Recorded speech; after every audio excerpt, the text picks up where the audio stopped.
Assalomu alaykum guys. Bugungi darsligimizda biz present continuous zamoni bilan tanishib chiqamiz. Present continuous zamoni hozirgi davomiy zamon deb o'zbek tiliga tarjima qilinadi. Endi biz present continuous zamonidan hozirgi paytda davom etib turgan ish harakatlarga ishlatamiz. Masalan, men kitob o'qiyapman, men yuguryapman, men biznikiga ketyapman. Hozirgi davomiy zamonda fe'limizga asosan yapman, yapti, yaptilar qo'shimchasi qo'shiladi. Bu qo'shimchasi bizni subjektimizga qarab o'zgaradi. Masalan, men deydigan bo'lsak, men qilyapman. Biz deydigan bo'lsak, biz qilyapmiz. Ular qilyaptilar, u qilyapti. Shunaqa bo'lib o'zgaradi. Endi present continuousda formulasini ko'rib chiqadigan bo'lsak, present continuous formulasi birinchi subject shaxsimiz I, you, they, he, she, it va ismlar ham kirib ketadi. Xo'p, to be ga keladigan bo'lsak, to be, am, is, are, keyin verb keladi. Verbimizga ing qo'shimchasi qo'shiladi. Ing qo'shimchasi yapti, yaptilar, yapmiz deb tarjima qilinadi. Keyin esa object keladi. Object bu gapimizni to'ldirib beruvchi qismi. Asosan ot bo'lib keladi. Xo'p, misollar bilan ko'rib chiqadigan bo'lsak, birinchi subject I, keyin to be, am, verbimizga ing qo'shilgan holda reading, keyingisi object. Men kitob o'qiyapman. Men nima o'qiyapman? Men kitob o'qiyapman. Savol beramiz. Endi men nima o'qiyapman? Kitobimiz endi to'ldiruvchi bo'lib ot bo'lib kelyapti. She is riding bicycle. U velosiped haydayapti. Bunda ham formula tartib bilan ketyapti, formulaga asoslangan holda. They are going to school. Ular maktabga ketyapti. We are watching TV, ya'ni television. Biz televizor tomosha qilyapmiz.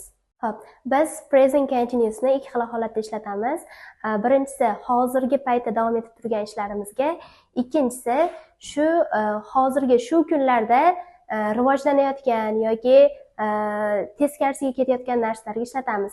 Masalan, ulardagi present continuous'imizni keywordslari, ya'ni jarangli so'zlari now, hozir, right now, bu ham hozir, at the moment degani hozirgi paytda, for the time being bo'ladigan bo'lsa, shu hozirgi paytda deb tarjima qilinadi. Bular har xil shaklda keladi, lekin tarjimasi hozir deb tarjima qilinadi o'zbek tiliga. Masalan, for the time being I am learning English. Hozir ingliz tilini o'rganmayapman, lekin shu kunlarda men ingliz tilini o'rganyapman deyishimiz mumkin.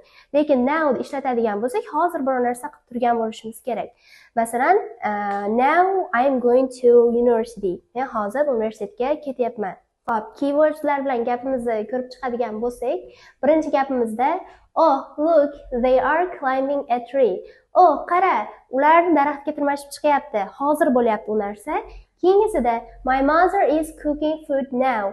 Mening onam ovqat pishiryapti. Hozir pishiryapti. Hozirgi paytda davom etib turgan jarayon. Uchinchisida at the moment I am doing homework. Hozir men uyga vazifa qilyapman. To'rtinchisida for the time being my friends are learning French. Hozircha meni do'stlarim fransuz tilini o'rganyapti. Endi bu degani ular shunchaki vaqtinchalik o'rganib turishibdi. Ular then they want to go to France.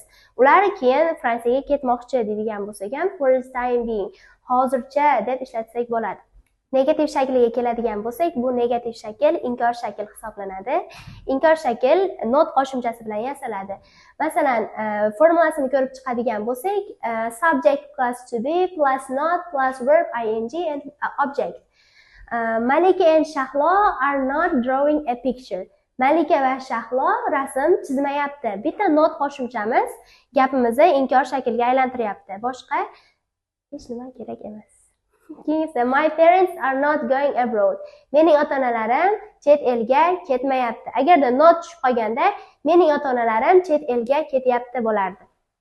Question shakliga keladigan bo'lsak, bu question shakl savol shakl. Savol shaklda biz men kitob o'qiyapman bo'lsa, men kitob o'qiyapmanmi bo'lib qoladi. To be bilan subject o'rni o'zgaradi, ikkalasi almashadi. Masalan, birinchi to be bo'lib qoladi endi.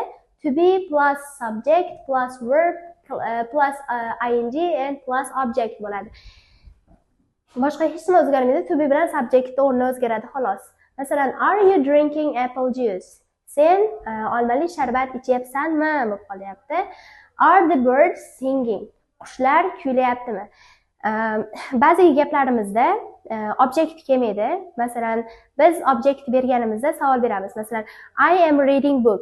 Men kitob o'qiyapman. Men nimani o'qiyapman? Men kitob o'qiyapman.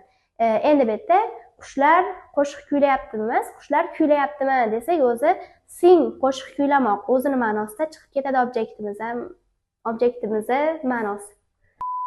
Bilimingizni tekshirib olish uchun quyidagi testlarni bajaring va kommentariyaga javoblarni yozib qoldiring. Goodbye.